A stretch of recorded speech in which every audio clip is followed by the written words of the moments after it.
আরে আরে, কত চিংড়ি মাছ! আগে তো খেয়াল করিনি। আমাদের পুকুরে এত চিংড়ি মাছ হয়েছে। চাই চাই, গিয়ে কিছু চিংড়ি ধরি।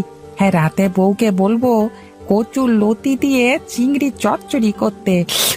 হেভি খেতে লাগবে।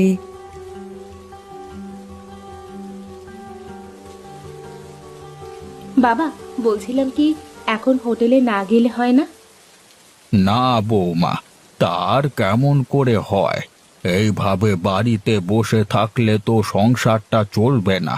আর বাড়িতে বসে থাকবার থেকে যাই, হোটেলে গিয়ে বসে থাকি, যদি কিছু বিক্রি হয়।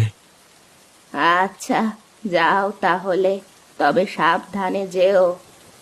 হ্যাঁ হ্যাঁ, সে নিয়ে তুমি চিন্তা করো না। আর বৌমা, রামু আসলে ওকে বলো গরুর জন্য